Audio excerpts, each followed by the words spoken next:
विष्णुर्गुरुर्देवो महेश्वरः गुरुर्साक्षात् परं ब्रह्म तस्मै श्रीगुरवे नमः।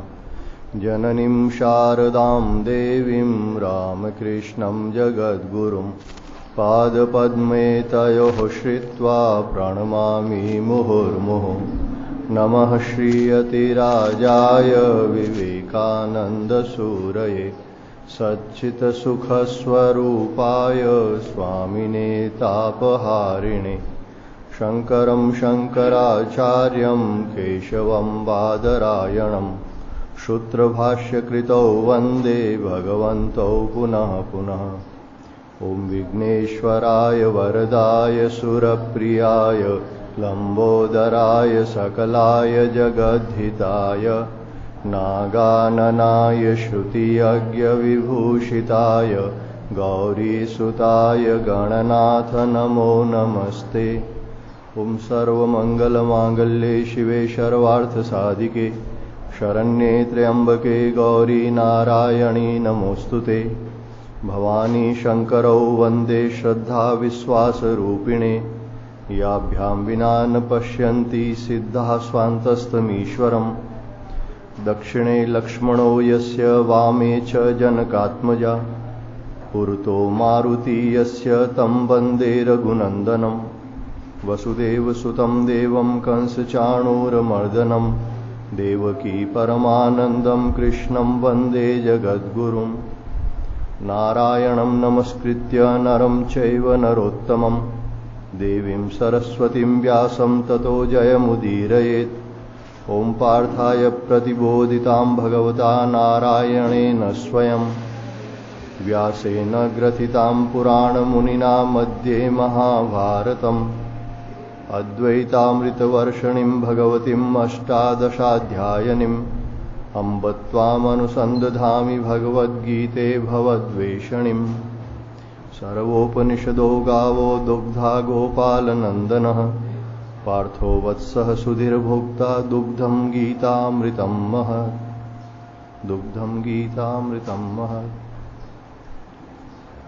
श्रीमन्नारायण नारायण नारायण श्रीमन्नारायण नारायण श्रीमन्नारायण नारायण नारायण श्रीमन्नारायण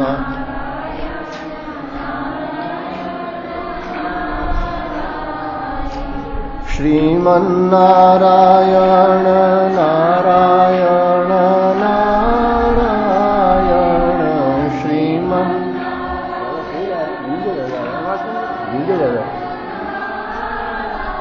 नारायण नारायण श्रीमन्नारायण नारायण नारायण श्रीमन्नारायण नारायण नारायण श्रीमन्नारायण नारायण नारायण श्रीमन्नारायण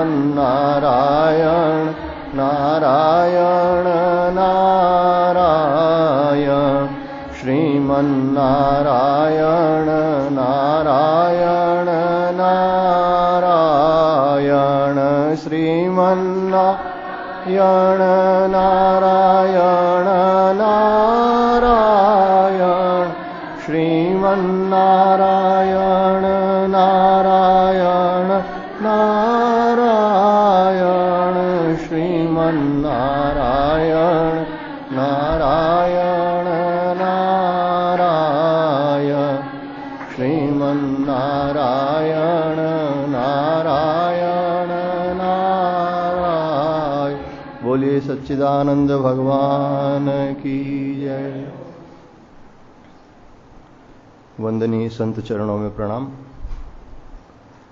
समुपस्थित भगवत स्वरूप भक्तगण, भगवती स्वरूपा मातृशक्ति, श्रीमद् भगवद गीता एक प्रस्थान ग्रंथ है हमारे सनातन धर्म में 3 प्रस्थान ग्रंथ कहे गए हैं। प्रस्थान का अर्थ होता है एक राजमार्ग, बड़ा मार्ग, जिससे हम सीधे अपने गंतव्य स्थल पर पहुंच सकते हैं।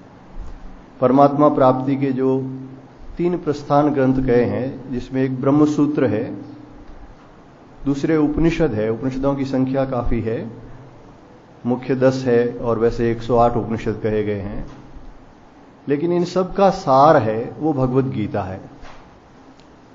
सर्वोपनिषदों का वो दुग्धा गोपाल नंदन जो कहा गया है कि भगवान ने इन उपनिषदों का जो सार है, उपनिषदें जैसे गौएं हैं और उनका दूध है वो भगवान ने दुहा है इस भगवत गीता के रूप में।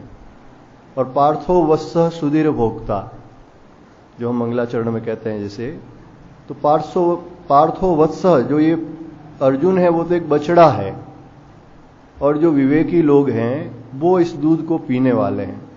जो गाय को दूते हैं वो जानते हैं कि बछड़े को थोड़ा सा गाय के स्तन में लगाया जाता है, वो थोड़ा सा दूध पीता है और बाकी दूध दूह लिया जाता है और उसको अन्य लोग पीते हैं। तो वैसे ही भगवान ने जो ये उपदेश दिया है, ये अर्जुन को निमित्त बनाकर सभी के कल्याणार्थ कहा है।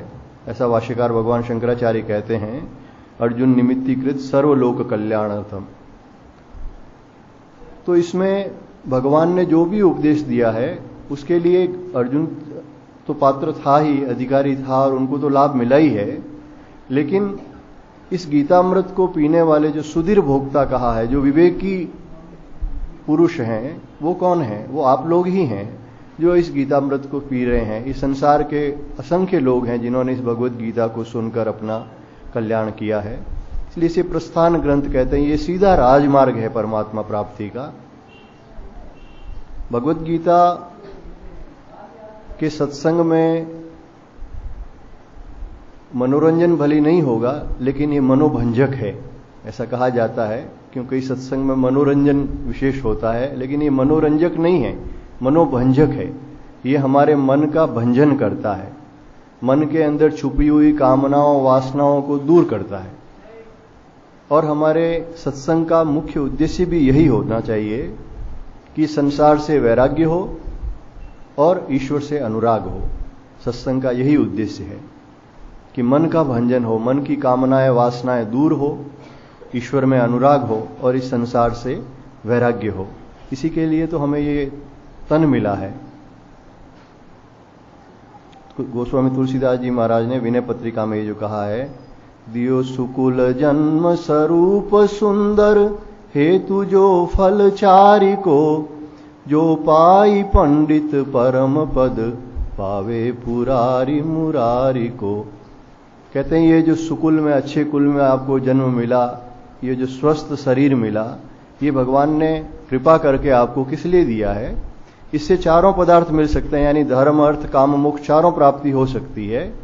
लेकिन जो पंडित हैं, यानी जो विवेकी पुरुष हैं, जिसे सुधीर भोक्ता कहा है, वो इसका उपयोग केवल परम पद प्राप्त करने के लिए कहते हैं। तुलसीदास जी महाराज कहते हैं पावई पुरारी मुरारी को। पुरारी भगवान शिव को कहा है, मुरारी भगवान कृष्ण को कहा है। उनकी दृष्टि से कोई भेद नहीं है। तुलसीदास जी ने कहा ये परम पद एक ही है, चाहे भगवान राम का साकेत को, भगवान कृष्ण का गोलोक को, चाहे शिव का कैलाश कहो, परम पद परमात्मा का है, वो ही प्राप्त करना मनुष्य जीवन का उद्देश्य है। और भगवान ने श्रीमद् भगवत गीता इसीलिए कही है कि जिससे सभी जीवों का कल्याण हो। कल प्रथम अध्याय में 21वें श्लोक में जैसे आपने देखा होगा कि अर्जुन ने गांडीव धनुष उठाकर भगवान को कहा, सैन्योर उभयोर मध्य रथम स्थापय में अच्युत, कि दोनों सेनाओं के बीच में मेरे रथ को खड़ा कर दो और मैं देखूंगा मुझे किसके साथ लड़ना है, दुर्योधन के साथ कौन कौन लड़ने के लिए आए हैं। तब तक उसके मन में रोष था, लेकिन जैसे ही भगवान ने उन्हें अपने स्वजन दिखाए, दृष्टवेमं स्वजनम, जो 28वें श्लोक में बात कही है कि जब उन्होंने अपने स्वजनों को देखा, भीष्म पितामह को, द्रोणाचार्य को, अपने पोते, पुत्र, चाचा, ताऊ, साले, ससुर, तो उनके मन में मोह का संचार हुआ और एकदम से कितना परिवर्तन हो गया। उनका शरीर कांपने लगा, रोमांच होने लगा, हाथ से गांडीव धनुष है वो गिर रहा है। शोक और मोह के कारण कैसी अवस्था हो जाती है।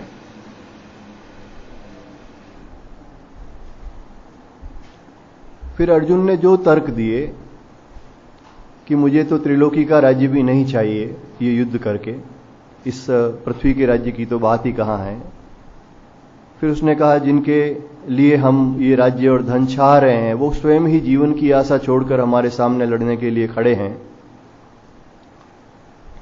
कौरवों को मारकर हमें पाप लगेगा, कुल धर्म और जाति धर्म नष्ट हो जाएंगे, ये सब अर्जुन ने जो तर्क दिए। लेकिन भगवान ने इन तर्क पर इतना उस समय कोई प्रतिवाद नहीं किया। वे केवल उनका निरीक्षण कर रहे थे कि स्त्रियां युद्ध के बाद सुरक्षित नहीं रहेगी, जब वर्ण संकर संतानें होगी तो उसके कारण पितरों का पतन हो जाएगा। इस प्रकार अर्जुन जो बोलते रहे, लेकिन भगवान जानते थे कि ये इस समय केवल मोह के कारण, स्वजनों के मोह के कारण ऐसा कह रहा है, क्योंकि युद्ध करना उसका धर्म था। जब दोनों सेनाएं युद्ध के लिए पहुंच चुकी है मैदान में, और अर्जुन ने तो पहले प्रतिज्ञा की थी कर्ण को मारने की, भीम ने कौरवों को, दुर्योधन को, दुशासन को मारने की प्रतिज्ञा की थी।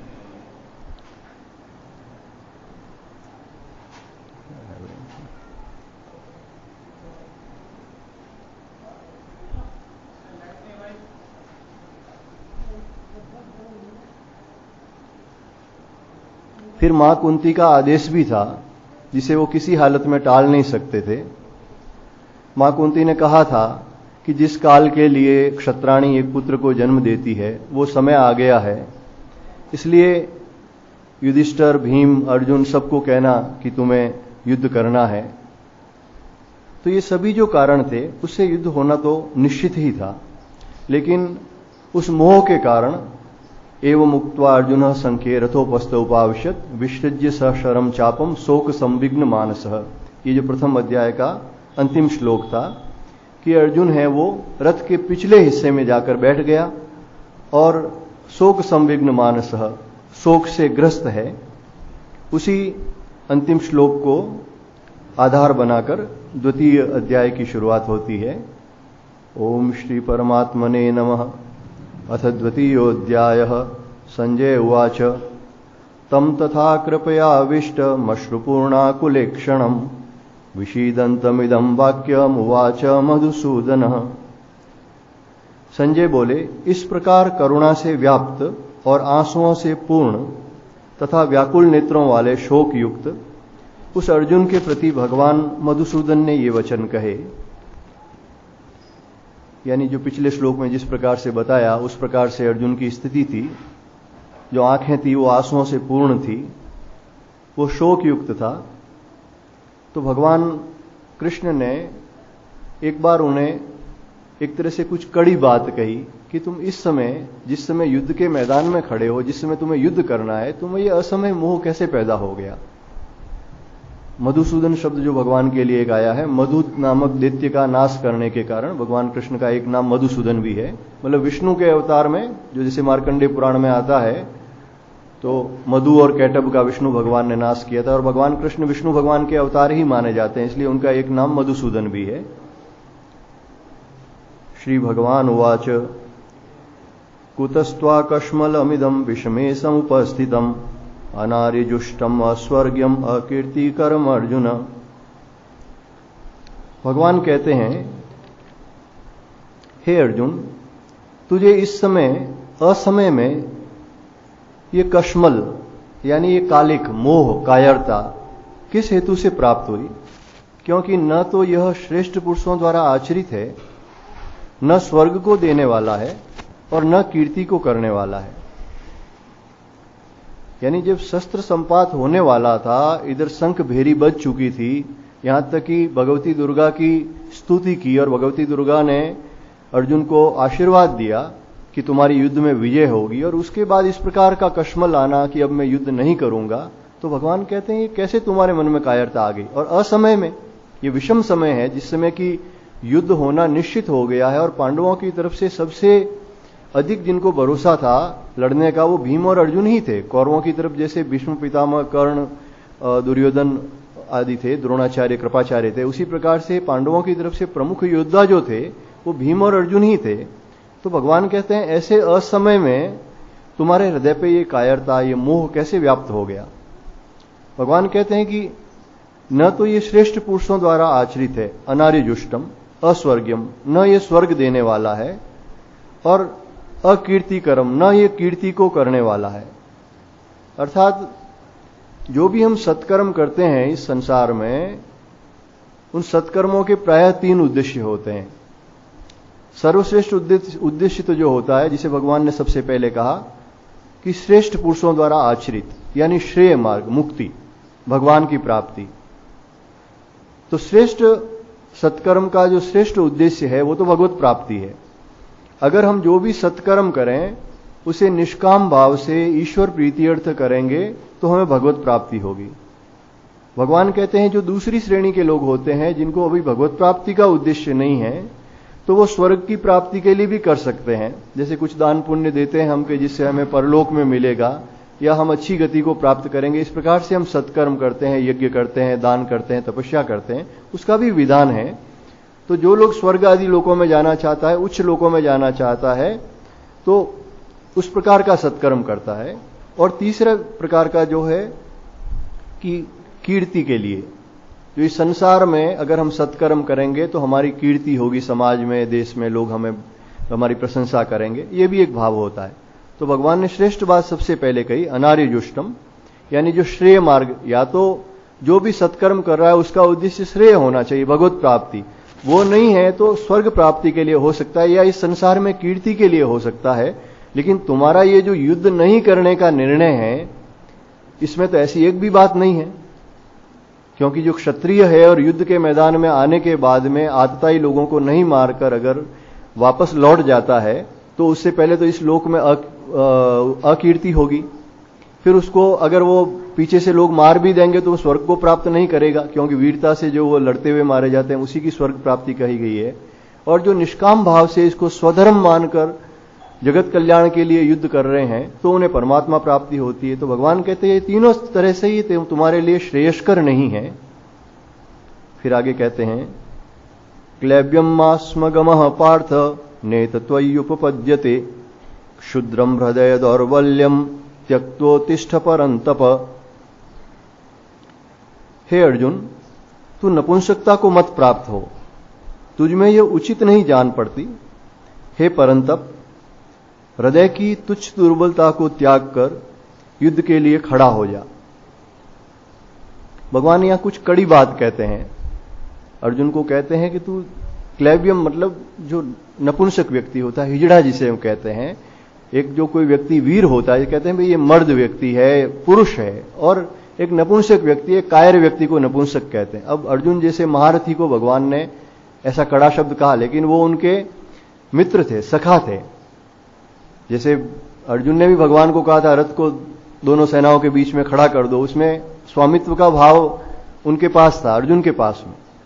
और फिर वो भगवान कृष्ण के सामने अपनी मायूसी, अब मोह, शोक वो भी प्रकट करता है, क्यों, उनमें मित्रता का भाव था। और यहां भगवान भी उसको डांटते हैं क्योंकि उनमें मित्रता का भाव था। ये बराबरी वालों में ही ये चल सकता है। जैसे रामचरितमानस में सेवक स्वामी सखा सीय पी के कहा है, जहां भगवान राम और शिव को बताया है, तुलसीदास जी कहते हैं कि इनमें क्या संबंध है, क्योंकि दोनों समान हैं, शिव और राम दोनों एक समान हैं। इसलिए कहते हैं कि सेवक स्वामी सखा सीय पी के, भगवान शंकर हैं, वो भगवान के भक्त भी हैं, सेवक भी हैं, और भगवान के शिव हैं, वो भगवान राम के स्वामी भी हैं, क्योंकि भगवान राम के इष्ट देव हैं वो शिव हैं, और शिव के इष्ट देव कहते हैं राम हैं। और फिर कहते हैं वो सखा भी हैं, यानी बराबर का संबंध है, इन दोनों में कोई ऊंचा नीचा नहीं है। तो इसी प्रकार यहां भगवान और अर्जुन का भी ऐसा ही संबंध था, एक सखा का संबंध था। तो भगवान कहते हैं कि तू इस नपुंसकता को प्राप्त मत हो। और दूसरी बात जो ये कहते हैं, न एतत् त्वयि उपपद्यते, ये तुम्हें शोभा नहीं देती, उचित जान नहीं पड़ता। ये किसी व्यक्ति को जो श्रेष्ठ व्यक्ति है और उसमें कोई अवगुण आ जाए तो उसको सकारात्मक रूप से ये एक तरह से फटकारना है। एक नकारात्मक रूप से किसी में दोष और के तू ऐसा अवगुणी है, तू बहुत खराब है, तब उसे ज्यादा बुरा लगता है। और जब हम उसे ये कहते हैं कि तुझे ये बात शोभा नहीं देती, तुम्हारे पिता कैसे थे, तुम्हारे दादा कैसे थे, तुम्हारा कुल कैसा है, तुम कैसे वीर हो, तुम्हारे अंदर ये कैसे कायरता आ गई, तो भगवान यही कहते हैं कि तुम्हें शोभा नहीं देता। मतलब किसी भी व्यक्ति में कोई कमी आ जाए, दोष आ जाए, भगवान यहाँ ये बात बताते हैं कि उसमें गुण भी होते हैं, तो उसका जो गौरव होता है, उसके जो सद्गुण होते हैं, उसकी तरफ उसका ध्यान दिलाना चाहिए कि तू इतना श्रेष्ठ पुरुष होकर इतना खराब काम तुमने कैसे किया, तुम्हें नहीं करना चाहिए, तुम्हें यह शोभा नहीं देता। तो भगवान यही कहते हैं, न एतत्त्वयि उपपद्यते, तो इस नपुंसकता को मत प्राप्त हो। तो हे परंतप, परंतप कहते हैं जो शत्रुओं को तपाने वाला है। अर्जुन का एक नाम परंतप भी है, क्योंकि शत्रु लोग अर्जुन के पराक्रम से भयभीत होते थे। तो कहते हैं, हे परंतप, इस हृदय की तुच्छ दुर्बलता को त्याग और युद्ध के लिए खड़ा हो जा। भगवान इस बात को केवल हृदय की एक दुर्बलता मानते हैं, तुच्छता मानते हैं। तुच्छता का मतलब ही यही है कि जब केवल शरीर को ही हम अपना मैं मान लेते हैं, जो देहात्म बुद्धि के कारण शरीर के मरने का जो भय है, उसी के कारण मनुष्य में ये शोक पैदा होता है, भय पैदा होता है, और उसी के कारण मनुष्य अपने स्वधर्म से गिर जाता है। श्री ठाकुर कहते थे कि कोई भी व्यक्ति जब अपने को तुच्छ मानने लगता है, मैं पापी हूं, तो वो पापी ही रह जाता है। लेकिन अगर वो ये कहता है कि मैं ईश्वर की संतान हूं, मैं भगवान का अंश हूं, मैं मुक्त पुरुष हूं, मैंने भगवान का इतना नाम लिया, मेरे अंदर पाप रह ही नहीं सकता, और एक बार निश्चय कर लेता है कि जो पहले पाप कर लिए तो अब मैं पाप नहीं करूंगा, लेकिन अब मैं भगवान का नाम ले रहा हूं, इसलिए मुझ में पाप नहीं है, और मैं परमात्मा का सनातन अंश हूं, अंततः मैं परमात्मा को ही प्राप्त करूंगा। मैंने इतना भगवान का नाम लिया है, भगवत गीता सुनी है, सत्संग सुना है, तो मेरा किसी प्रकार अकल्याण हो ही नहीं सकता। इस प्रकार की जो भावना है, ठाकुर कहते हैं ऐसा जो चिंतन करता है वो मुक्त ही हो जाता है। जो स्वयं को मुक्त समझता है, भगवान का अंश समझता है, वो मुक्त हो जाता है।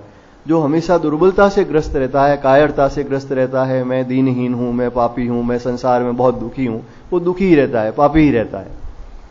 तो ये जो भगवान यहां कह रहे हैं, ये कड़े शब्दों में कह रहे हैं, लेकिन अर्जुन को जगाने के लिए, जिससे वो चेत जाए। रामचरितमानस में लंका कांड में लक्ष्मण जी को 2 बार शक्ति लगती है। एक बार तो शक्ति मेघनाद के द्वारा लगती है, तब संजीवनी बूटी लाते हैं हनुमान जी, जो आप जानते हैं, और उसके बाद में उसमें भगवान राम विलाप भी बहुत करते हैं।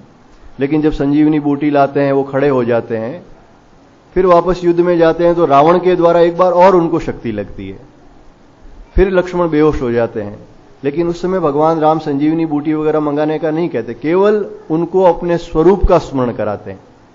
लक्ष्मण जी को कहते हैं कि तुम काल के भी भक्षक हो और देवताओं के रक्षक हो, खड़े हो जाओ, और लक्ष्मण जी खड़े हो जाते हैं। यानी कोई दुर्बल व्यक्ति भी हो, बेहोश हो, मोहग्रस्त हो, लेकिन उसका स्वरूप उसे स्मरण कराया जाए कि अंततः तुम कौन हो, तुम भगवान के स्वरूप हो, भगवान के अंश हो, तो उससे उसमें एक उत्साह जागृत होता है और वो उस दुर्बलता से निकल जाता है। तो भगवान ने यहां इसीलिए अर्जुन को कहा कि तू युद्ध के लिए खड़ा हो जा। कोई लोग कहते हैं कि भाई अर्जुन तो युद्ध नहीं करना चाहता, भगवान ने जबरदस्ती उसे युद्ध में लगा दिया, पर ऐसा नहीं था। ये एक तरह की अनुज्ञा मात्र है, स्वीकृति मात्र है। जैसे कोई व्यक्ति भोजन कर रहा हो और आप उसके घर में जाओ और वो व्यक्ति उठकर खड़ा हो जाए, तो आप कहोगे नहीं नहीं बैठो, आप भोजन करो। तो आपने उसको कोई भोजन करने की आज्ञा नहीं दी है, वो भोजन तो पहले ही कर ही रहा था। आपने केवल उसको एक स्वीकृति दी है कि नहीं, आपको खड़े होने की आवश्यकता नहीं है, आप बैठ के पहले भोजन कर लो। तो वैसे ही वो तो युद्ध के लिए तैयार होकर ही आए थे। भगवान ने केवल एक स्वीकृति मात्र दी कि तुम स्वधर्म का पालन करो और ये युद्ध करो। लेकिन भगवान ने जो ये क्लेव्यम शब्द प्रयोग किया, शायद उसी का परिणाम वापस अर्जुन जो कहते हैं, तुरंत प्रतिक्रिया की। कथम भीष्महम संख्ये द्रोणम च मधुसूदन इषुभिः प्रतियोस्यामि पूजार्हा वरिशूदनम। अर्जुन बोले, हे मधुसूदन, मैं कैसे इन भीष्म पितामह और द्रोणाचार्य के विरुद्ध लड़ूंगा। टीकाकार कहते हैं कि ये जो भगवान ने कुतः शब्द कहा, उसी का जवाब उन्होंने कथम शब्द से दिया। उन्होंने कहा कि कैसे तेरे अंदर ये मोह आ गया। तो उन्होंने कहा कि कैसे, ये अर्जुन कहते हैं कि आप ये मेरे को नपुंसक किया, ये किस प्रकार से कहते हैं। ये सामने भीष्म पितामह खड़े हैं, द्रोणाचार्य खड़े हैं, जो भीष्म पितामह मेरे पितामह हैं, इनकी गोद में मैं खेला हूं, द्रोणाचार्य मेरे गुरु हैं, इनके खिलाफ मैं किस प्रकार से तीर चला सकता हूं। प्रतियोत्स्यामि, कैसे मैं इनके खिलाफ लड़ूंगा। लेकिन यथार्थ में भगवान जानते हैं कि ये केवल मोह है। अर्जुन पहले भी इनके विरुद्ध में लड़ा था। जब विराट राजा के यहां से गोधन लेके ये लोग आए थे, तब कर्ण, भीष्म और द्रोणाचार्य वगैरह सब थे। सबको बेहोश करके इन्होंने, अर्जुन ने अकेले ने हराया था। दूसरा, महाभारत में ऐसा भी आता है कि जब द्रोणाचार्य ने अर्जुन को पूर्ण शिक्षा दे दी, अंतिम में उन्होंने ब्रह्मास्त्र भी जब अर्जुन को दे दिया, द्रोणाचार्य ने कहा अब तुम्हारे अंदर और मेरे अंदर कोई फर्क नहीं है, अब तुम मुझे गुरु दक्षिणा दो। तो अर्जुन कहते हैं मैं गुरु दक्षिणा में क्या दूं? उन्होंने कहा तुम मुझे ये वचन दो कि अगर कभी युद्ध में तुम्हारा और मेरा आमना सामना हो जाए तो फिर गुरु शिष्य का भाव मत रखना, तुम एक क्षात्र धर्म के अनुसार लड़ोगे मेरे साथ। और अर्जुन ने स्वीकृति दी थी। तो इस दृष्टि से भी द्रोणाचार्य और भीष्म पितामह के विरुद्ध लड़ने में कोई दोष नहीं था, भगवान ये जानते थे। दूसरी एक मूल बात जो है, भगवान का अवतार हमेशा धर्म की स्थापना के लिए होता है और वो हमेशा धर्म के पक्ष में रहते हैं। ये पांडव लोग धर्म पर चल रहे थे, इसीलिए भगवान ने इनका पक्ष लिया। भगवान के लिए किसी प्रकार की रिश्तेदारी नातेदारी कुछ भी नहीं होती। उन्होंने अपने सगे मामा कंस का भी वध कर दिया था। और यहां भी हम अगर देखें तो श्री कृष्ण का जैसा संबंध कुंती के नाते पांडवों से था, उधर धृतराष्ट्र भी उनके संबंधी लगते थे, क्योंकि धृतराष्ट्र के भाई से ही कुंती की शादी हुई थी। फिर भगवान कृष्ण का पुत्र जो सांब था, उसका विवाह दुर्योधन की पुत्री लक्ष्मणा से हुआ था। उस दृष्टि से दुर्योधन और कृष्ण का भी संबंध था। लेकिन भगवान ने कभी संबंधी का पक्ष नहीं लिया, उन्होंने केवल धर्म का पक्ष लिया। और भीष्म पितामह, द्रोणाचार्य और कृपाचार्य, इन्होंने अधर्म का साथ दिया। ये बात महाभारत में स्पष्ट रूप से भगवान श्री कृष्ण कहते हैं।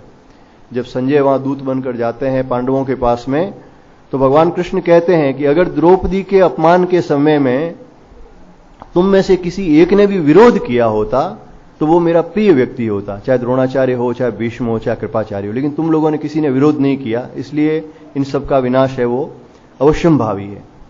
और यहां तक कि ये जो महाभारत युद्ध शुरू होता है, उसके पूर्व में युधिष्ठिर कौरवों के पास में, कौरवों की सेना में भीष्म पितामह, कृपाचार्य और द्रोणाचार्य से आशीर्वाद लेने जाते हैं। ऐसा महाभारत ग्रंथ में जो है वर्णन।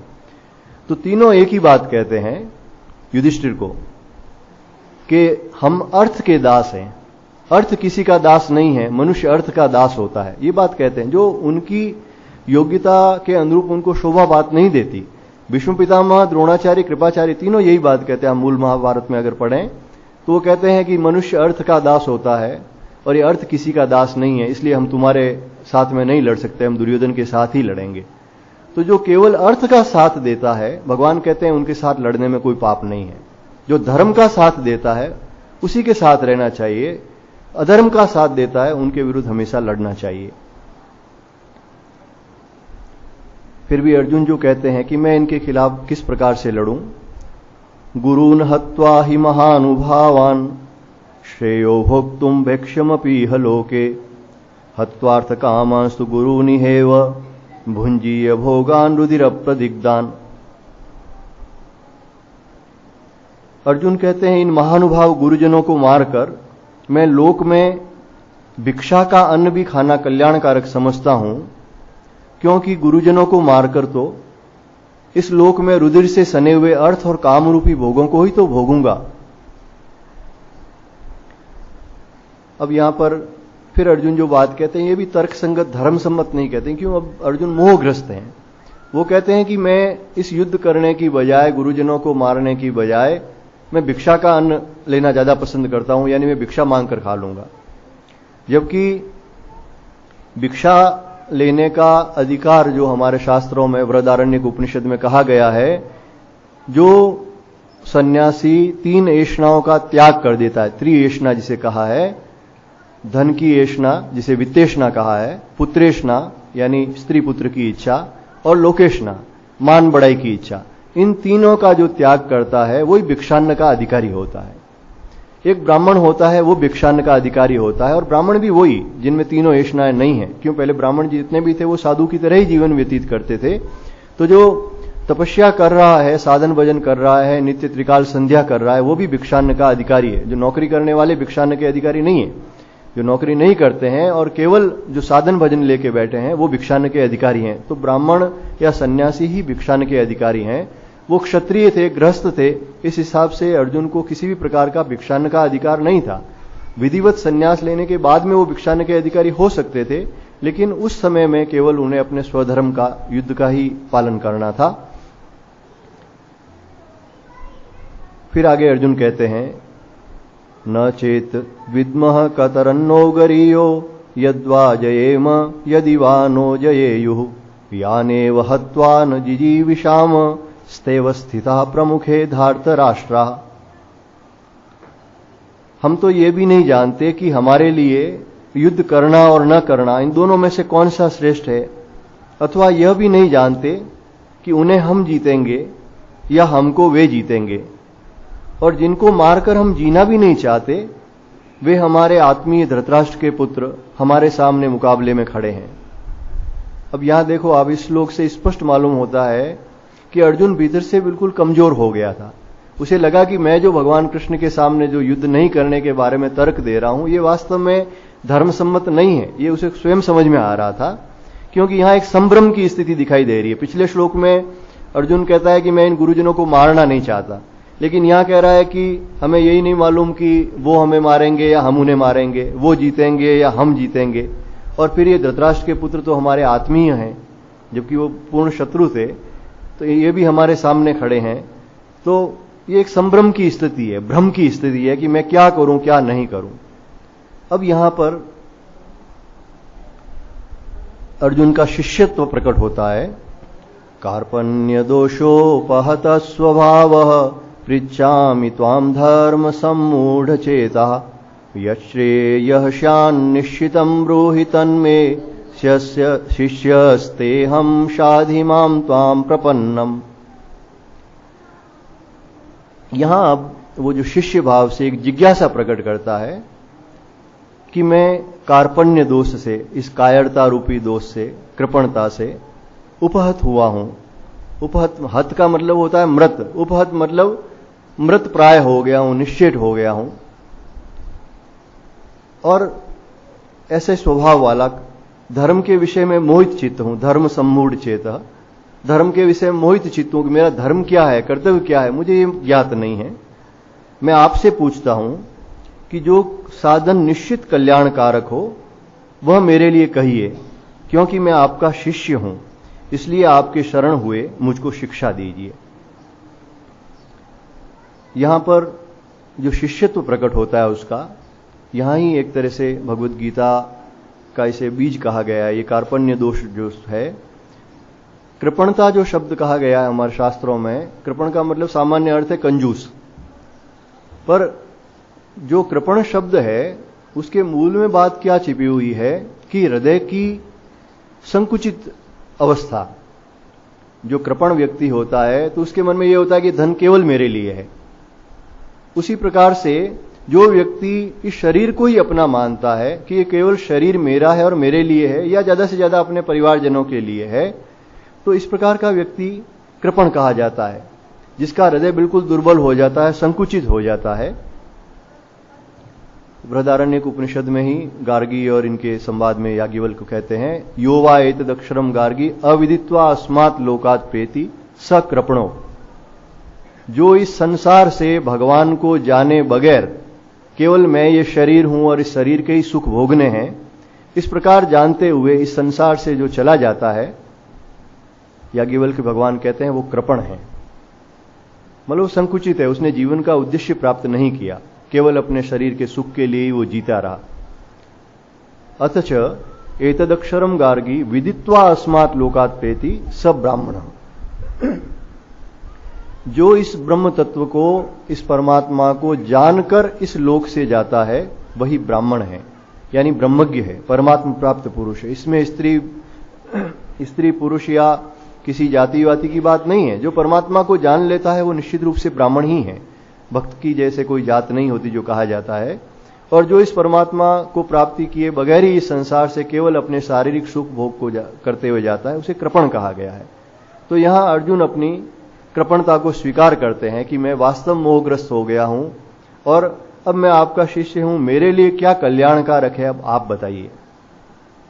कई संत लोग कहते हैं कि अगर किसी को आध्यात्म के संबंध में कोई जिज्ञासा हो और उसका कोई अर्थ नहीं मिल रहा हो, अगर उसके भीतर की शंका का समाधान नहीं हो, तो इस श्लोक को कार्पण्य दोषोपहत स्वभाव, सच्चे हृदय से रात्रि में सोने से पहले इसका स्मरण करना चाहिए और भगवान से प्रार्थना करनी चाहिए, तो उसका उत्तर है वो स्वप्न में मिल जाता है। ऐसा कुछ महात्माओं का अनुभव है। लेकिन ये सबसे अच्छी बात है कि जब अपने दोष हम दूर नहीं कर सकते तो कम से कम भगवान के सामने अपना हृदय खोलकर रख दें। और यहां पे अर्जुन ने यही किया, जिससे उनकी कृपा शक्ति मिल सके। भगवान के सामने जब तक हम खाली हृदय के नहीं हो जाते कि अब हमारी सामर्थ्य नहीं है, अब आप करो, तो भगवान की कृपा है उस पर बरसती है। तो भगवान से अर्जुन यहां कृपा की याचना करते हैं। ये एक तरह से भगवत भक्ति का एक प्रथम सीढ़ी है, भगवान के प्रति शरणागत होना और श्रद्धा विश्वास करके उनकी आज्ञा का पालन करना। भगवान शंकराचार्य जो भगवती की स्तुति के सबसे अंत में कहते हैं, मत्समः पातकी नास्ति पापग्नित्व समा नहीं एवं ज्ञात्वा महादेवी यथा योग्यम तथा कुरु। वो उनके लिए नहीं, हमारी तरफ से ही कहते हैं, सबकी तरफ से, कि जब हम अपने दोष दूर नहीं कर सकते तो भगवती को वो कहते हैं कि मेरे समान जगत में भली कोई पापी नहीं है, लेकिन आपके समान पापों को दूर करने वाला भी कोई नहीं है। ऐसा जानकर जो मेरे लिए कल्याणकारक हो वो करो।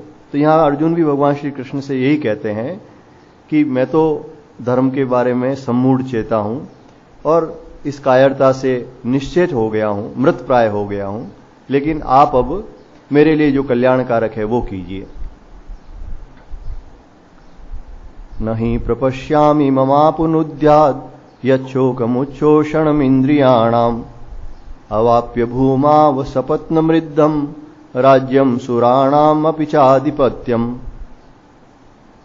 क्योंकि भूमि में निष्कंटक धन धान्य राज्य संपन्न और देवताओं के स्वामीपन को भी प्राप्त होकर मैं उस उपाय को नहीं देखता हूं जो मेरी इंद्रियों के सुखाने वाले इस शोक को दूर कर सके। अर्जुन कहता है कि मेरा ये शोक कैसे दूर हो, मुझे कुछ भी समझ में नहीं आ रहा है।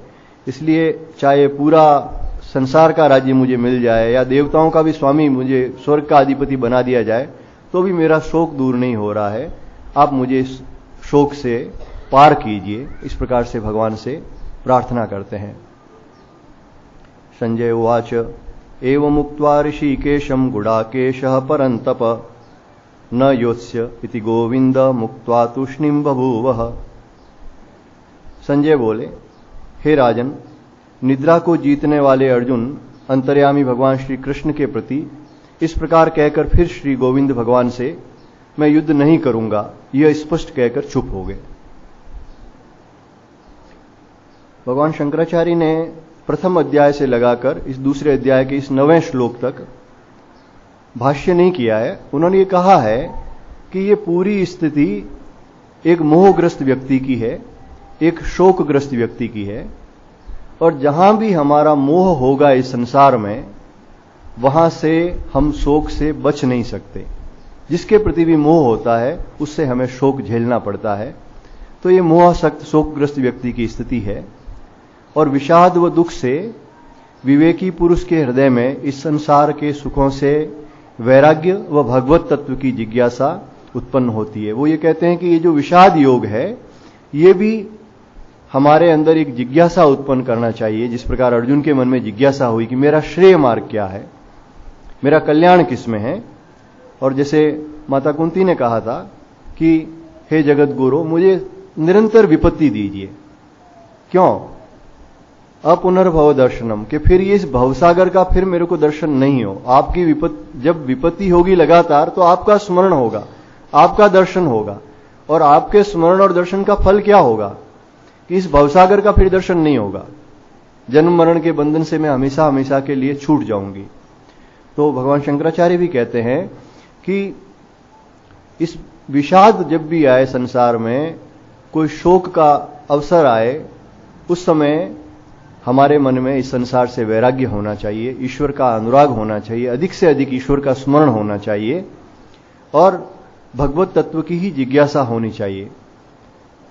लेकिन जहां तक हम इस मोह से पार नहीं होंगे तब तक इस शोक से बच नहीं सकते। तमुवाच ऋषिकेशः प्रहसन्निव भारत सैनयोरुभयोर्मध्ये विषीदन्तमिदं वचः।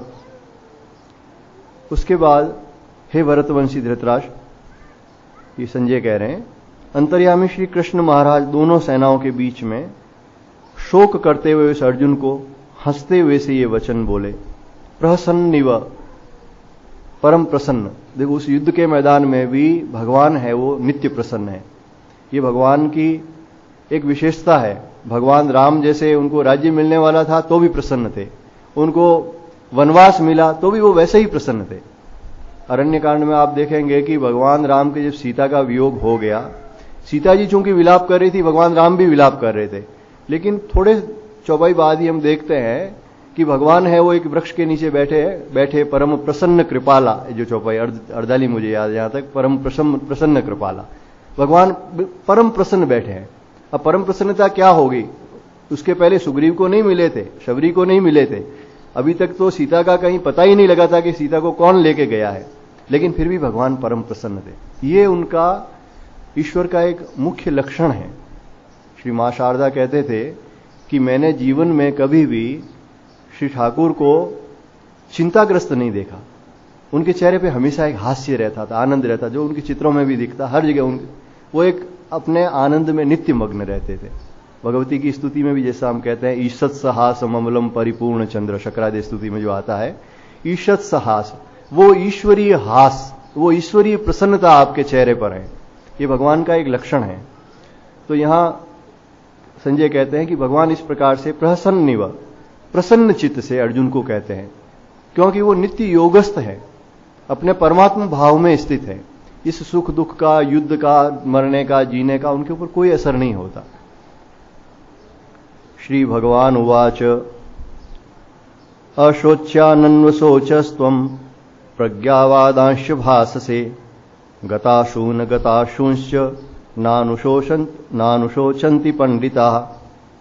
श्री भगवान बोले, हे अर्जुन, तू न शोक करने योग्य मनुष्यों के लिए शोक करता है और पंडितों के से वचनों को भी कहता है, परंतु जिनके प्राण चले गए हैं उनके लिए और जिनके प्राण नहीं गए हैं उनके लिए भी पंडित जन शोक नहीं करते। यहां जो पंडित ब्राह्मण विवेकी पुरुष, ये जो उसी के लिए आया है जो आत्मस्थ पुरुष है, जो परमात्मा में लगा हुआ पुरुष है। तो भगवान अर्जुन की जो स्थिति देखते हैं कि एक तरफ तो वो कह रहा है कि मैं आपका शिष्य हूं, जैसा आप कहोगे वैसा मैं करूंगा, दूसरी तरफ वो ये भी निर्णय दे रहा है कि अब मैं युद्ध नहीं करूंगा। जब तुमने मेरे ऊपर सब कुछ छोड़ दिया है, मेरे शरण हो गए, तो तब तुम्हें मेरी ही आज्ञा का पालन करना है। दूसरा, फिर वो जो उसने कहा कि इस प्रकार अधर्म लगेगा, स्त्रियां प्रदूषित हो जाएगी, वर्ण शंकर हो जाएंगे, पितर गिर जाएंगे वगैरह, ये जो उन्होंने बात कही, ये संसारिक दृष्टि से ठीक भी लग सकती है, लेकिन ये कल्याणकारक नहीं है। इसलिए भगवान यहां कहते हैं, भगवान सर्वप्रथम सर्वोच्च बात बताते हैं कि जीव का उद्देश्य क्या है, वो बता देते हैं। उसके बाद में भगवान आगे कर्मयोग का आदि वर्णन करेंगे, भक्ति योग का वर्णन करेंगे, लेकिन तुम्हारा स्वरूप क्या है। जैसा मैंने पहले कहा, ये जो भगवान ये कहते हैं नेत त्वयि उपपद्यते, तुम्हें ये शोभा नहीं देता, वहां भी भगवान ये कहते हैं कि तुम्हारा स्वरूप क्या है, जो उत्तम गुण है उसे पहले बताना चाहिए। तो भगवान यह कहते हैं कि तुम जिस मनुष्यों के लिए शोक कर रहे हो वो शोक के लायक नहीं है, और जिनके प्राण चले गए हैं, यानी जिन पितरों की तुम बात कर रहे हो, और जिनके प्राण नहीं गए हैं, यानी जो भीष्म द्रोण आदि श्रेष्ठ पुरुष गए जो अभी हैं, उनके लिए भी विवेकी लोग शोक नहीं करते। क्यों नहीं करते? क्योंकि जो आत्मज्ञानी है, विवेकी पुरुष है, उसकी दृष्टि से ये स्थूल जगत, ये सूक्ष्म जगत, ये सभी के सभी नाशवान है। कोई 1 वर्ष बाद जाता है तो कोई 100 वर्ष बाद जाता है, कोई 1000 वर्ष बाद जाए, लेकिन अंततः ब्रह्मा जी के लोक तक की जो भली लाखों करोड़ों वर्ष की आयु हो, लेकिन अंततः सब कुछ नाशवान है। एकमात्र परमात्मा के अलावा सभी कुछ नाशवान है। तो जो विवेकी पुरुष है, जो इस आत्मा का ज्ञान रखने वाले हैं, वो व्यक्ति इस प्रकार से न तो जीवित व्यक्तियों के बारे में कोई चिंता करते हैं, क्योंकि जब उसका प्रारब्ध पूरा होगा तब उसका शरीर शांत हो जाएगा, और न ही वे उन मृत व्यक्तियों के बारे में, पितरों आदि के बारे में चिंतन करते हैं। इसका यह अर्थ ये नहीं है कि इनके बारे में आपको अपना स्वधर्म नहीं करना चाहिए, वो बात भगवान आगे कहेंगे। लेकिन यहां जो मूल बात भगवान कहते हैं कि इस शोक का कारण है वो केवल मोह है कि ये मेरे हैं, और शोक को दूर करने का उपाय जो हमारे श्रुति भगवती ईशापनिषद में कहते हैं, तत्र को मोह को शोक एकत्वम अनुपश्यतः। उसे क्या शोक हो सकता है, और कौन उसको शोक दे सकता है, कौन उसको मोह दे सकता है, जो सभी में एकत्व को देखता है कि सभी में एक परमात्मा विराजमान है, एक आत्मा विराजमान है जिसका कोई नाश कर नहीं सकता। इस प्रकार के जो देखने वाले व्यक्ति हैं, जो पंडित जन हैं, वो इस प्रकार जो मृत व्यक्ति हैं या जो जीवित व्यक्ति हैं किसी के बारे में चिंता नहीं करते। अब ये चिंता क्यों नहीं करते? न त्वेवाहम जातु नाशम न त्वम नेमे जनाधिपा न चैव न भविष्यामः सर्वे वयमतः परम। न तो ऐसा ही है कि मैं किसी काल में नहीं था, अथवा तू नहीं था, अथवा ये राजा लोग नहीं थे, और न ऐसा ही है कि इससे आगे हम सब नहीं रहेंगे।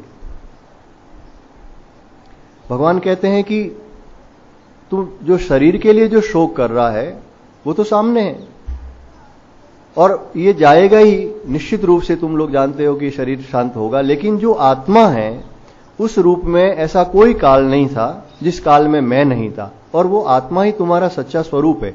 आत्मा कहने का अर्थ ये नहीं है कि भाई हम कोई अलग हैं और हमारी आत्मा कहीं अलग है, ऐसा नहीं है। जिस आधार पे हमारा शरीर चल रहा है, मन चल रहा है, बुद्धि चल रही है, और जिसके कारण हम मैं जो कर रहे हैं, हमारे अंदर का जो आत्मभाव है वो तो अविनाशी है, वो ईश्वर का अंश है, ईश्वर का स्वरूप है। तो कहते हैं उस दृष्टि से ऐसा कोई काल नहीं था जिसमें मैं नहीं था, तुम नहीं थे, और ये राजा लोग नहीं थे, और ऐसा भी नहीं है कि आगे हम सब नहीं रहेंगे। यानी इस आत्म तत्व की दृष्टि से हम हमेशा थे और हमेशा रहेंगे। दूसरा, अगर स्थूल सूक्ष्म की दृष्टि से देखें, सूक्ष्म शरीर और स्थूल शरीर की दृष्टि से, तो भी जैसे बीज से एक वृक्ष बनता है, फिर वृक्ष पे फल लगते हैं, उसमें से अनेक बीज गिरते हैं नीचे, फिर अनेक वृक्ष पैदा हो जाते हैं। तो उस दृष्टि से ये वृक्ष और बीज की जिस प्रकार से परंपरा चलती रहती है, उसी प्रकार जब तक आपके अंदर वासनाएं हैं, इच्छाएं हैं, आपके शरीर धारण की इच्छा है, तब तक एक शरीर शांत होगा, और उसके बाद में फिर बचपन मिलेगा, फिर युवा होंगे, फिर वृद्ध होंगे, वृद्ध होने के बाद में फिर वो शरीर नष्ट हो जाएगा। तो इस प्रकार की जो चिंता है ये मुक्त पुरुष या विवेकी पुरुष नहीं करते, क्योंकि मुक्त पुरुष के लिए ये शरीर का त्याग एक निद्रा की तरह है। अगर यथार्थ में आप देखो तो प्रतिदिन जो हम नींद लेते हैं उसमें एक स्वप्न अवस्था होती है और एक प्रगाढ़ निद्रा की अवस्था होती है, जिसे सुषुप्ति अवस्था कहा गया है। सुषुप्ति अवस्था में केवल हमारे शरीर के अंदर प्राण कार्य करते हैं, इसके अतिरिक्त सारे वही लक्षण होते हैं जो एक मृत व्यक्ति के लक्षण होते हैं। न हम कुछ सोच सकते हैं, न हमारी बुद्धि मन काम करते हैं, न हमारी इंद्रिया कार्य करती है। उस सुषुप्ति अवस्था में हमें कुछ भी ज्ञान नहीं होता, फिर भी हम बड़े प्रेम से रोज सोते हैं। सोने से पहले किसी को भय लगता है क्या? किसी को भय नहीं लगता, हम आराम से नींद में जाते हैं, क्योंकि हमें ये ज्ञान है कि वापस सुबह हम उठ जाएंगे। अगर ये हो कि भाई उठेंगे या नहीं उठेंगे, तब तो शायद सोने जाए या नहीं जाए, लेकिन ये निश्चित होता है कि हम उठ जाएंगे।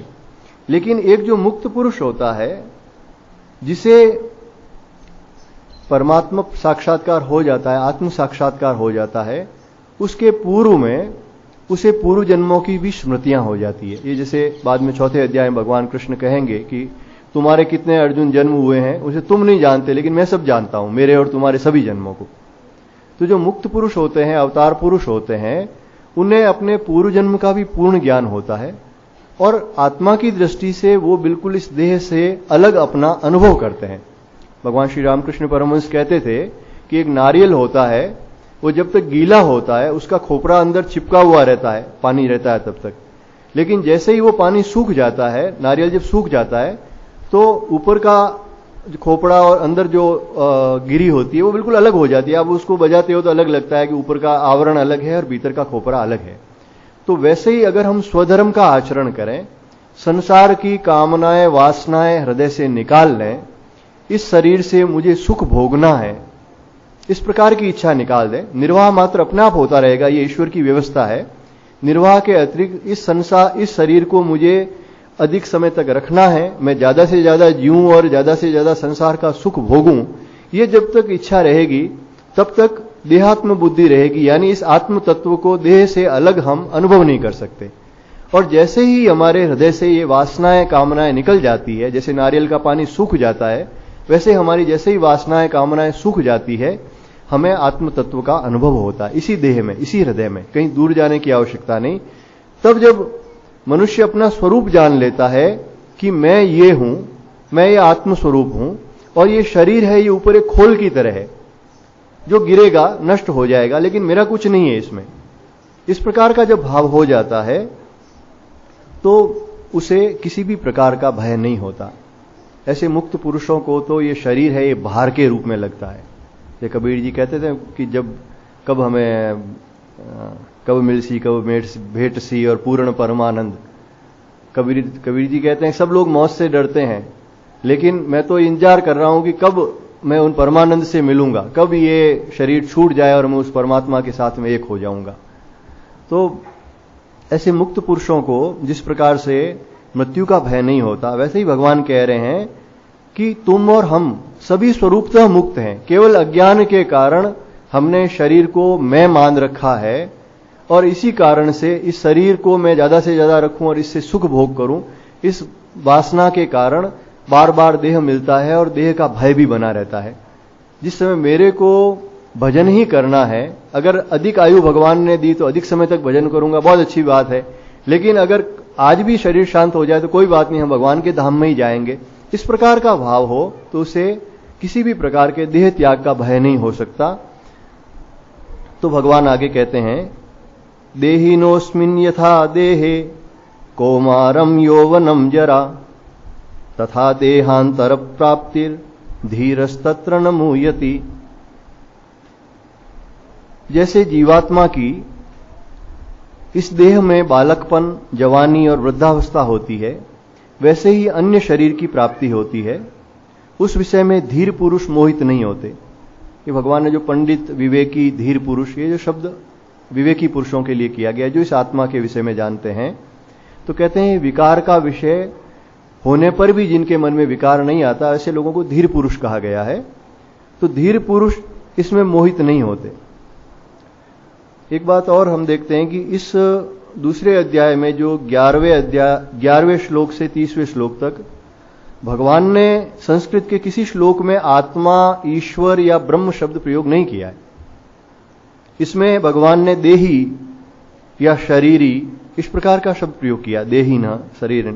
यानी अभी यहां जहां उपदेश की शुरुआत है, यहां अर्जुन को भगवान यही कह रहे हैं कि इस आत्मा को अगर आपने ठीक से जाना है, नहीं जाना है, जब साधन के शुरुआत में आत्म तत्व को भले ही नहीं जान सकते, लेकिन इस देह को तो जानते हो।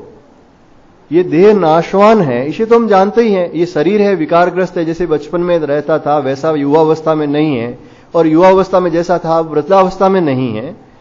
तो भगवान कहते हैं इस जीवात्मा की, मतलब इस देही की, भगवान ने देही शब्द ही प्रयोग किया, आत्मा शब्द प्रयोग नहीं किया यहां पर। इस देह में, यानी इस देह में दो वस्तु, एक देह है जो ऊपर नाशवान है, और एक अविनाशी तत्व है जिसे देही कहा है। देह के भीतर की चेतना, मृत्यु के बाद भी ये चेतन तत्व रहता है। अब चेतन तत्व का अभी आप मान लो साक्षात्कार नहीं करो, लेकिन इतना तो आप मान ही सकते हो कि ये देह है, ये नहीं रहेगी। तो कम से कम इस देह से और संसार से तो वैराग्य कर लो, फिर आत्म तत्व तुम्हें अपना आप ही अनुभव हो जाएगा। तो भगवान कहते हैं कि जैसे देही की इस देह में बालकपन, जवानी और वृद्धावस्था होती है, वैसे ही अन्य शरीर की प्राप्ति होती है। तो अन्य शरीर की प्राप्ति बिना किसी कष्ट के वासनाओं के अनुरूप होती है, और अगर कोई वासना नहीं रहती तो भगवत प्राप्ति होती है, भगवान ये कहते हैं। इसलिए कहते हैं कि इस बारे में मोहित नहीं होते, धीर पुरुष इस बारे में मोहित नहीं होते। बाली का जब युद्ध, वो शरीर शांत हुआ था, तो तारा बहुत विलाप कर रही थी, किसी भी तरह से शांत नहीं हो रही थी। तो भगवान वहां इसी स्वरूप को, इसी ज्ञान को देते हैं। क्षितिजल पावक गगन समीरा पंचरचितयः अधम शरीरा प्रगट सो तनु तव आगे सोवा जीव नित्य के ही लगी तुम रोवा। कहते तुम किस लिए रो रही हो? शरीर के लिए रो रही हो, शरीर तो ये तुम्हारे आगे पड़ा हुआ है। और जीव के लिए तुम रो दो, जीव तो नित्य है, उसकी मृत्यु है ही नहीं, तो फिर तुम किसके लिए रो रही हो?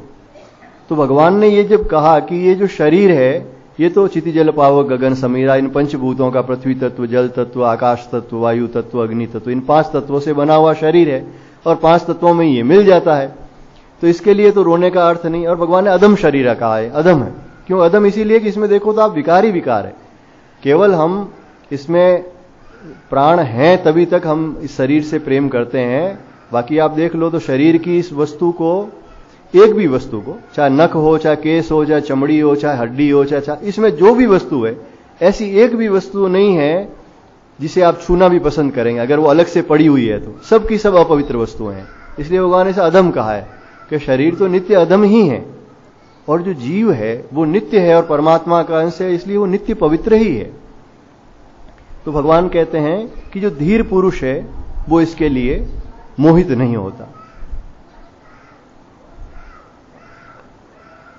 मात्रा स्पर्शास्तु कौन्तेय शीतोष्ण सुख दुःखदा आगमापायिनो नित्यास्तांस्तितिक्षस्व भारत।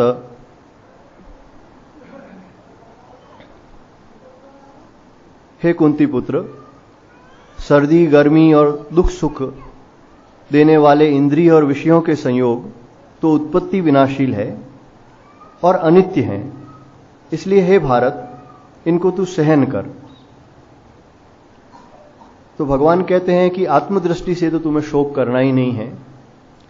अब शरीर में जो कष्ट आते हैं, जब तक शरीर रहता है तो शरीर में सुख दुख आते हैं। भगवान कहते हैं ये आगमापायिन है, आने जाने वाले हैं, उत्पत्ति विनाशील हैं। तो इसको भगवान साफ कहते हैं कि इसे तू सहन कर। ये सबके लिए कहते हैं, क्योंकि जो ये उपदेश है केवल अर्जुन के लिए नहीं है। अर्जुन को निमित्त बनाकर भगवान ने सब जीवों को ये उपदेश दिया है। इसलिए हमें ये जो भगवान ने कहा है इस वाणी पे पूरी तरह से विश्वास करके इसी अनुरूप हमें अपना जीवन बनाना है। तो भगवान कहते हैं कि ये आने जाने वाले हैं, शीत और उष्ण। अब जैसे गर्मी है, अब गर्मी का मौसम थोड़े समय बाद चला जाएगा, वर्षा आ जाएगी, फिर सर्दी आ जाएगी, सर्दी का कष्ट होगा 1-2 महीने, फिर सर्दी चली जाएगी, फिर बसंत ऋतु, फिर गर्मी। तो ये तो आने जाने वाले हैं। इसी प्रकार दुख सुख है, जैसे दिन और रात आते हैं उसी प्रकार कभी दुख आता है। घर में मान लो कोई अकाल मृत्यु हो जाती है, कष्ट होता है, रोते हैं, लेकिन थोड़े दिन बाद वापस घर में कोई लड़का हो जाता है तो खुशी मनाने लग जाते हैं। तो ये दुख और सुख तो कहते हैं आने जाने वाले हैं।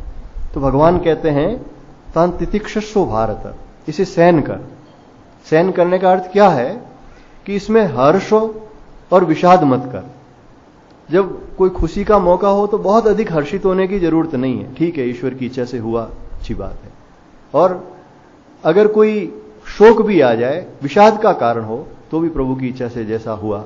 अब उसमें अत्यधिक शोकग्रस्त नहीं होना चाहिए। हालांकि ये होता है संसार में, जिसके साथ भी कुछ रिश्तेदारी मोह होता है उसके बारे में थोड़ा बहुत कष्ट हो सकता है, थोड़ा दुख हो सकता है, लेकिन उससे विचलित नहीं होना चाहिए। भगवान कहते हैं तो उसे सहन कर।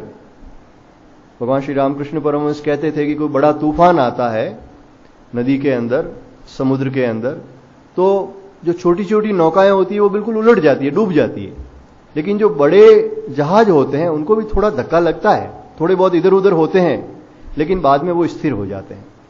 तो जो एक जिज्ञासु व्यक्ति है, एक जो सत्संग करने वाला व्यक्ति है, जो ईश्वर का भक्त है, संसार में कोई कष्ट आ जाए, कोई दुख हो जाए तो थोड़ा कष्ट हो सकता है, एक आध दिन के लिए शोक भी हो सकता है, लेकिन शोकग्रस्त होकर पूरी तरह से डूबना नहीं चाहिए। अंततः यही मानना चाहिए कि ये शरीर है, सब नाशवान है, या दुख भी आ जाए तो ये दुख नहीं रहेंगे, थोड़े समय बाद अंततः ये दुख भी है वो चला जाएगा। और एक ही वस्तु, फिर ये जैसे भगवान कहते हैं कि ये एक इस जैसी अवस्था है, सबके लिए एक जैसी दुखदायी या सुखदायी भी नहीं होती। एक मजदूर व्यक्ति है, अगर उसको 200-400 रुपए भी दिन के मिल जाए तो बहुत आनंद से रहता है, उसे लगता है कि बहुत है। और एक बहुत धनी व्यक्ति है और उसको भले वो दिन के 1000 रुपए कमा ले, फिर भी उसे लगता है कि बहुत कम है, मेरा खर्चा ही नहीं चल रहा है। इस प्रकार की बात हो सकती है। तो एक जैसी परिस्थिति में भी सभी लोग एक जैसे सुखी या एक जैसे दुखी नहीं होते। कुछ व्यक्तियों को मैंने देखा थोड़ा सा बुखार भी आ जाता है तो रोने लग जाते हैं और चिल्लाने लग जाते हैं, और कई लोग होते हैं जो बहुत शांति से सहन कर लेते, ठीक है अगर बीमारी आ गई तो दवाई ले ली।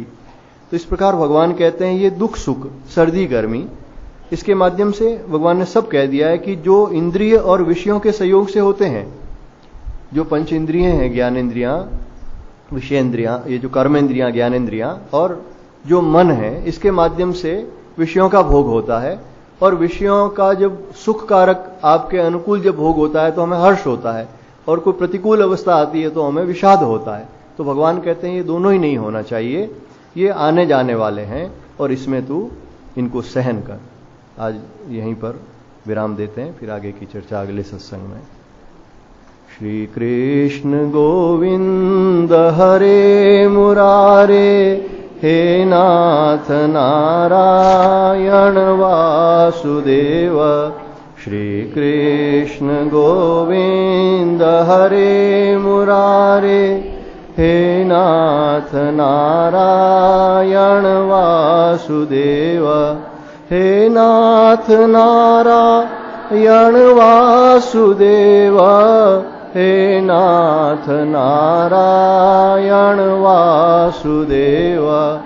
हे नाथ नारायण वासुदेव, हे नाथ नारायण वासुदेव। श्री कृष्ण गोविंद हरे मुरारे, हे नाथ नारायण वासुदेव। श्री कृष्ण गोविंद हरे मुरारे, हे नाथ नारायण वासुदेव। हे नाथ नारायण वासुदेव, हे नाथ नारायण वासुदेव। हे नाथ नारायण वासुदेव, हे नाथ नारायण वासुदेव। श्री कृष्ण गोविंद हरे मुरारे, हे नाथ नारायण वासुदेव। श्री कृष्ण गोविंद हरे मुरारे, हे नाथ नारायण वासुदेव। बोलिए सच्चिदानंद भगवान की जय। श्यावर रामचंद्र भगवान की जय। श्री कृष्णचंद्र भगवान की जय। श्री रामकृष्ण भगवान की जय। उमापति महादेव की जय। सब संत महात्माओं की जय। नमः पार्वती पतये हर हर हर महादेव। काशी विश्वनाथ की। ओम शांति शांति शांति।